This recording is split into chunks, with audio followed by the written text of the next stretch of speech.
Welcome to True Projects. In this video, we are going to explain about the project, which is software defect prediction using an intelligent ensemble-based model. So before getting into the execution, first let's understand what is the project about. Consider a scenario where a company relies on a mobile application for its customer service. In today's interconnected world, this app isn't just a tool. It's central to the business communication with customers, managing transactions, and providing support. So the importance of software applications has surged, particularly in the wake of COVID-19 pandemic, which accelerated our reliance on digital platforms for almost every aspect of our daily life. So maintaining high software quality is essential. Moving on to the software development life cycle. So in this life cycle plays a critical role in the process of involving a collaborative workflow between development and quality assessment. So collaboration of these teams focuses on identifying and fixing defects in the software, ensuring that the final product meets quality standards.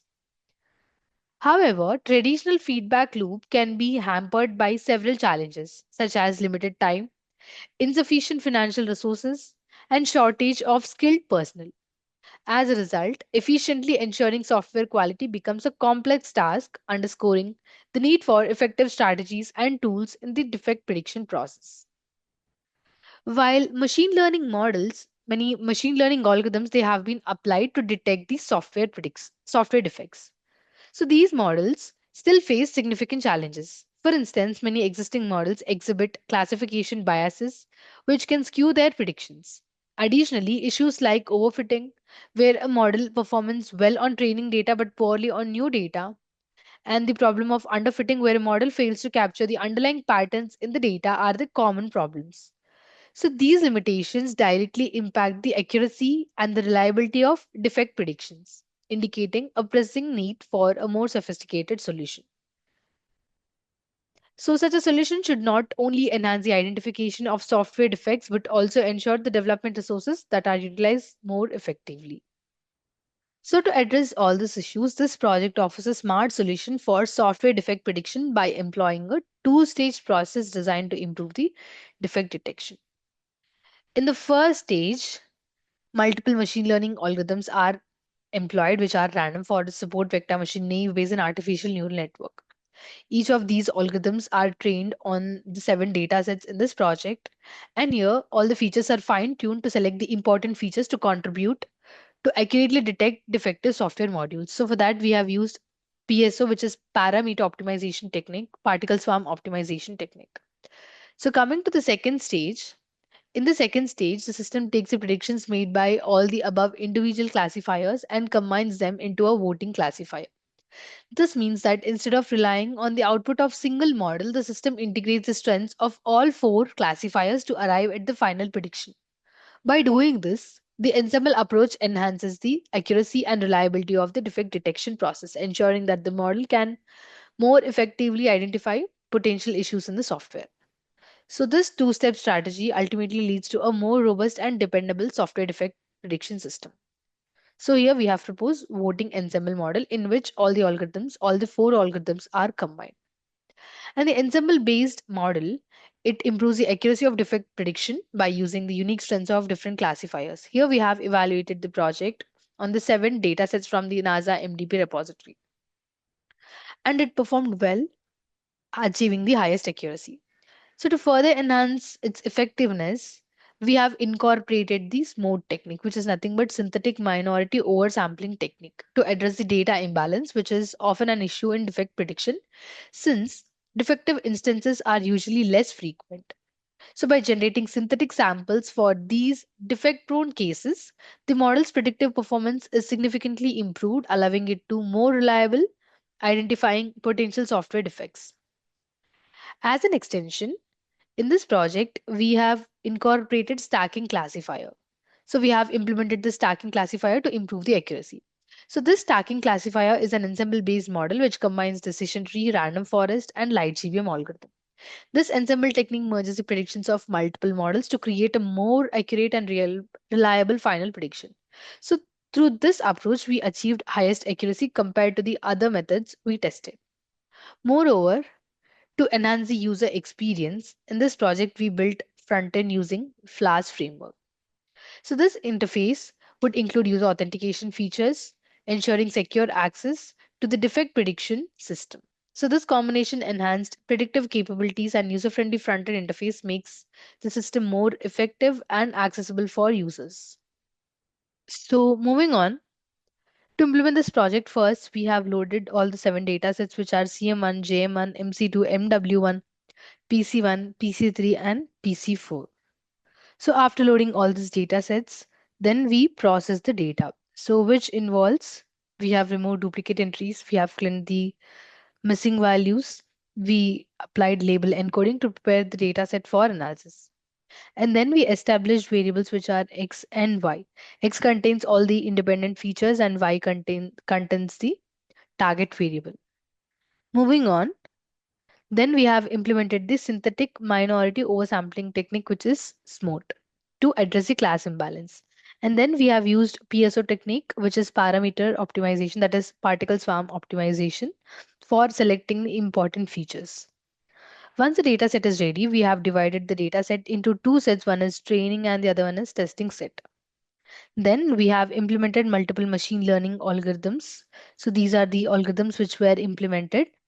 After implementing the algorithms, all this are evaluated by using accuracy, precision, recall, and F1 score. So these metrics were used to evaluate all the models. So among all the models evaluated, stacking classifier achieved highest accuracy for CM1 dataset and PC4 dataset. Moving on, we have built the front end using Flash framework. So here we have used Flash framework. And here we have, this consists of registration and login functionality supported by SQLite 3 database. This interface allows users to input feature values for the CM1 dataset and PC4 dataset, which are pre-processed for defect prediction. So the results are displayed on the interface, making it easy for users to interact with the system. And the integration of stacking classifier further enhances the predictive capabilities of the models, contributing to more robust defect prediction process. Moving on, to implement this project, we have used all these algorithms. So we have used random forest, support vector machine, naive Bayes, multi-layer perceptron, and all these four algorithms, they are combined in the voting classifier, which is the proposed model. And this is the extension model, which is stacking classifier, which is combined with the decision tree, random forest, and light GVM.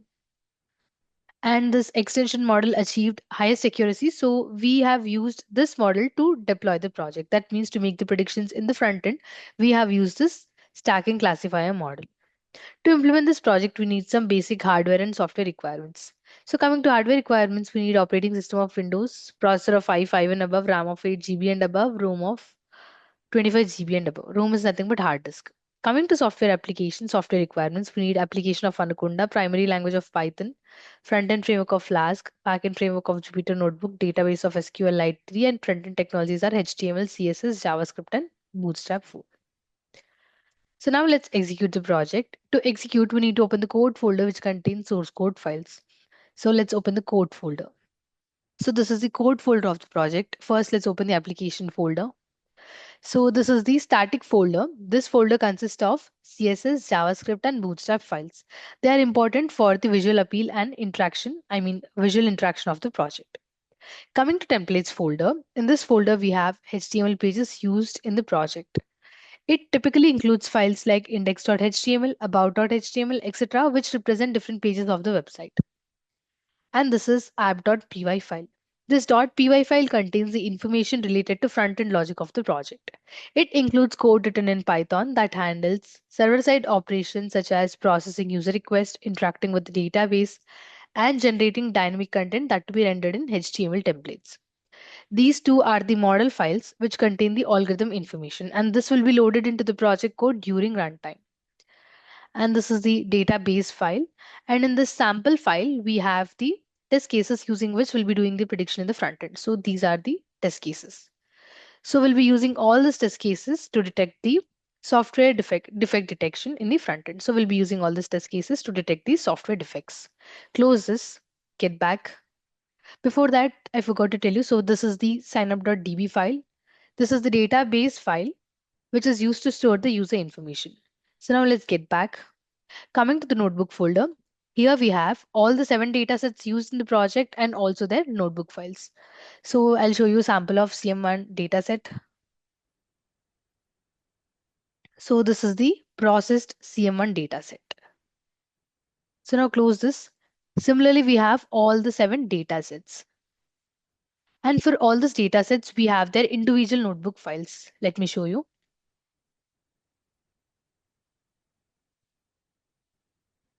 So all these are the Jupyter notebook files which contain the combination of code, graphs, and outputs all in one place. It allows users to write and execute code in individual cells, which makes it popular choice for the data science. So for example, if we take the CM1 notebook file, in this file we'll be having the code for the dataset of CM1. So we'll be training all the algorithms on the CM1 dataset. And also accordingly, JM1 notebook file will be, I mean, in that algorithms will be trained on the JM file. Accordingly, all the notebook files will be trained. I mean, all the algorithms will be trained according to the dataset on the dataset to predict the software defects. Now let's get back. Open the application folder. Now let's execute. To execute, we have to copy the path of the code folder from the address bar of the file explorer. So I'm copying it. Now open the Anaconda prompt. Using the command cd followed by the space, paste the copied path and then click on enter. Here, if you observe, current directory is changed to the code folder's path. Now we have to compile the app.py file. So give the command python space app.py and now click on enter. This app.py file, I mean this command, it will check the Python script, it will execute the Python script and perform runtime check for any syntax errors or logical issues. After running the app.py file, Flask framework will host the application at the default address, which is the local host and port, unless configured differently. So now we have to copy this local link provided by the Flask framework and paste it in any web browser. So I'm copying the link. I prefer Google Chrome, so I will paste it in that. Paste the link here and now click on enter. So this is the web page of the project, which is displayed in the browser. And this is developed using Flask framework. So first we have to sign up. So click on that. So if you are new users, first we need to register, enter all the details and then sign in. I have already registered all the details. I mean, I have already registered, so I'll directly sign in. So click on sign in, give the username and the password and click on login. So we have logged in successfully and we are redirected to the prediction page of the project. So here, if you observe, we have prediction for the two datasets, that is CM1 and PC4. So we'll be doing the software defect prediction for both the datasets. So first, let's do prediction for CM1 dataset. So click on that. So here are the parameters which are need to be entered. Based on the given parameters, algorithms will be detecting whether there is software defect or not. So let's understand what these parameters are first. So coming to the first parameter, that is branch count, it is the total number of branches, for example, if else conditions, loops, etc. So in the code that can affect the control flow. Second, we have is decision density. It is the ratio of decision points like conditionals to the total number of lines of the code, indicating how many decisions are made per line. Third one is decision complexity. It is a measure of how complex the software design is, often assessed based on the number and types of components and their interactions. Moving on to design density. Design density is the number of design elements like classes or methods per unit of size, reflecting how densely packed the design is within the code base. Next we have is log executable. It is the count of lines of code that can be executed, excluding comments and blank lines, which provides an insight into the actual code being processed. Parameter count. So it is the total number of parameters used across functions and methods, indicating the complexity of the interfaces between components. Moving on to Halstead effort. Halstead effort is a metric derived from the Halstead software science that estimates the effort required to implement or maintain a program, calculated from the number of operators and operands. The next one we have is Halstead volume. It is a measure of the size of the implementation, representing the total number of unique operators and operands and their occurrences in the code. The next one we have is multiple condition count. It is the count of the conditions in a logical expression where more than one condition is evaluated, indicating the complexity of decision making paths. Coming to node count, it is the total number of nodes in the control flow graph of the program, where each node represents a point of execution or the decision. The next one we have is normalized cyclomatic complexity. It is a normalized version of cyclomatic complexity that accounts for the number of exit points, providing a relative measure of complexity in control flow. Coming to number of operators, it is the total number of operators in the code, which includes arithmetic, logical, and relational operators, reflecting the operations performed in the program. Coming to number of unique operands, it is the count of distinct operands, that is variables and constants used in the code, indicating the variety of data manipulated. The last parameter which we have is num unique operators, that is nothing but the number of different operators employed in the code, showcasing the diversity of operations being performed. So these are the parameters. Now we have to enter them. So I have opened the sample file in the Excel sheet. So these are the test cases that we'll be using to predict the software defects. So now we are doing prediction for the CM1 dataset. So we'll be using these test cases. So this is the first test case. This is the second test case. And accordingly, up to here, we have the test cases of CM1 dataset. So let's enter them. So here we have to give the branch count value. So copy the first one. We are using the first test case. So this is the test case that we are using. Copy the next cell for decision density. So I'm pasting it here. Next one we have is design complexity. So get back to the copy it, paste it. Next we have is design density. We have design density value is 38. Next we have is log executable. So it is 4.22. Parameter count is 46.09. Next Halstead effort. Halstead effort is 0.436022. Next we have is Halstead volume. It is 0.426. So paste it. Next one is multiple condition count. Next we have is node count. It is 0.11. Next we have to enter is normalized cyclomatic complexity. Next we have to enter is the number of operators. So select it. Number of unique operands. Copy it. Paste it. Next, the last one is number of unique operators. So we have entered all this. Now click on predict. So based on the given input, it has predicted as software is defective. So now let's enter other set of parameters. So we'll be doing it for the same data set, that is CM1. Let's select the last test case, last second test case.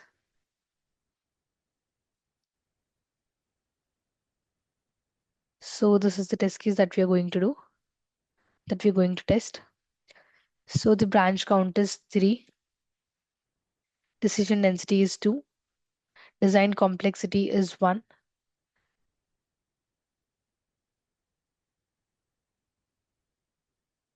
Design density is 8. Log executable is 3. Parameter count is 16.21. Halstead effort is 0.06. Halstead volume is 0.5. Multiple condition is 8. Next, we have to give the node count, that is 0.06. Normalized cyclomatic complexity is 13. So give it as 13.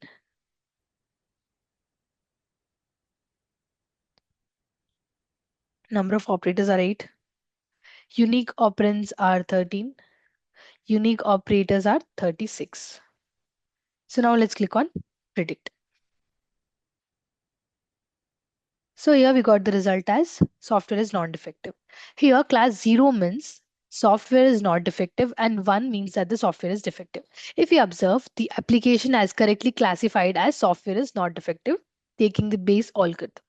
So now let's enter one more test case. So let's try this test case, that is the 12th test case. So click on menu, CM1. So yeah, let's enter this parameters. So let's enter the branch count first. So I entered all the other parameters also. Now click on predict. So here we got the prediction as software is defective. So as here we had 1, which means that software is predictive, our application has also correctly classified as software is defective. So now let's do prediction using the other data set, which is PC4. So click on that. So here are the parameters which are need to be entered. So let's enter them. Before entering them, let's understand. So coming to the first one, which is log code and comment. So log code and comment is the total number of lines of the code, including both executable lines and comments, providing insight into the overall size and documentation of the code base. Coming to the cyclomatic complexity, it is a metric that quantifies the number of linearly independent paths through a program's source code, helping to assess its complexity and maintainability. The next one we have is cyclomatic density. It is the ratio of cyclomatic complexity to the number of lines of code, indicating the complexity per line and offering insights into code maintainability. The next one we have is decision count. It is the total number of decision points, such as if treatments and loops, in the code which can affect the flow and complexity of executable paths. The next one we have is decision density. It is the ratio of decision points to the total lines of code, reflecting how many decisions are made relative to the code size. The next one we have is design density. It is a measure of how many design elements, such as classes, methods, or modules, they are present per unit of code size, indicating the density of the design structure. The next one we have is edge count. Edge count is the total number of edges in the control flow graph of the program, where edges represents transitions between nodes, affecting the complexity of execution paths. The next one we have is essential density. It is the ratio of essential code components to the total code size, focusing on the core functionality while discounting ancillary code or comments. The next one we have is parameter count. It is the total number of parameters in all functions and methods, highlighting the complexity of interactions and interfaces within the code. The next one we have is Halstead level. It is a measure of cognitive complexity of the code derived from Halstead metrics, indicating how difficult it might be to understand or maintain the program. The next one we have is Halstead probe time. It is an estimation of the time required to program the software based on Halstead metrics, factoring in the complexity and size of the code. The next one we have is Halstead volume. We have understood about this in the previous dataset only. So the next one we have is modified condition count. It is the count of the conditions that have been modified, which provides insights into how many logical conditions impact the control flow of the program. The next one we have is multiple condition count. It is the total number of conditions within compound statements, indicating how many conditions are evaluated simultaneously in logical expression. The next one we have is num operands. It is the total number of operands, that is variables and constants, present in the code. The last one we have is num unique operators. It is the count of the distinct operators used in the code, indicating variety of operations and potentially affecting the overall complexity of the program. So this is all about the parameters. Now let's enter them. As we're doing prediction for the second dataset, that is PC4 dataset, so let's use test cases of PC4 dataset. So let's take the first test case. So here local code is C, and the next one which we have to enter is cyclomatic complexity, which is 0.17. So copy it, get back to the application, paste it. Cyclomatic density is 6. Dense decision count is 2.67. The next one which we have is decision density, paste it. The next one we have is design density, copy it, paste it, edge count, paste it, essential density, paste it. The next one we have is parameter count. So parameter count is 24.22. Next we have to give is Halstead level, copy it, paste it. Halstead program time, copy it, paste it. Halstead volume is 0.83. Next modified condition count is 17. Number of operands, unique operators, paste it. So we have entered all the parameters. Now let's click on predict. And here before clicking on predict, let's see the class. So we have one, which means that it should be defective. Let's click on predict. So here application has also correctly predicted as software is defective. So now let's give another set of input.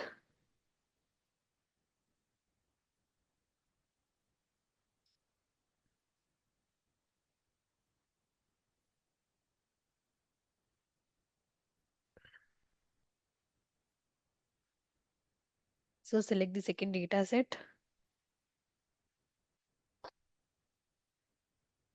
So let's try using this test case,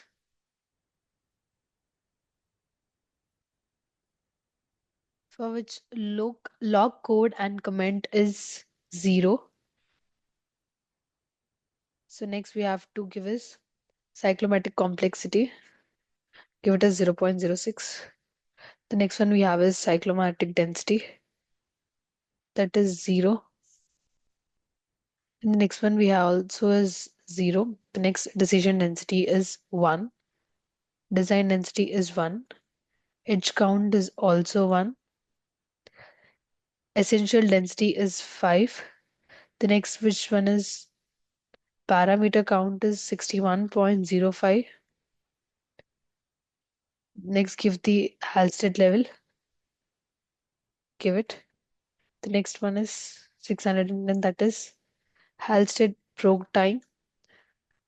1 is Halstead volume. Modified condition is 0. 2 is multiple condition count. Number of operators are 77. Number of unique operators are 22. So these are the end of the parameters. Now let's click on predict. So here we got the prediction as software is not defective. So the application has correctly predicted that the software is not defective based on the given parameters. So the algorithm, it has predicted as not defective. In this way, by using ensemble models, we can accurately predict the software defects and mitigate the issues. So this is all about the project.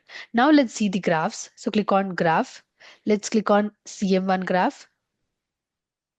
So here we have the particles from optimization graph, where on x-axis we have number of iterations and on y-axis we have fitness.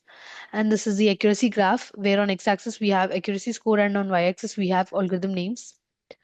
And if we observe, stacking classifier is having the highest accuracy. And this is the precision score comparison graph. Here we have the recall score, FN score, AUC score, and specificity sensitivity. So now let's check with the other data sets. So let's check for the JM1 data set. Click on that. So here we have parameter optimization, that is feature selection for the JM1 dataset. So here on x-axis we have number of iterations and on y-axis we have fitness. And this is the accuracy comparison graph. Here we have precision, recall, FN score, AUC, specificity, and sensitivity. Let's check with the other dataset. Let's check with the PC4 dataset. So this is the feature selection optimization graph. This is the accuracy comparison graph. This is the precision, recall, FN score, AUC, specificity, and sensitivity. So similarly, we'll be having for all the other 5 data sets also. That is MC2, MW1, PC1, and PC4. So now click on sign out. This is all about the project. How to execute, how to check with the graphs, and how to detect the software defects using ensemble models, that is stacking classifier. Thank you for watching video.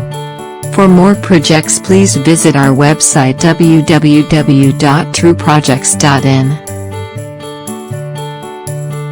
For updates on latest project videos, please visit True Projects YouTube channel and subscribe.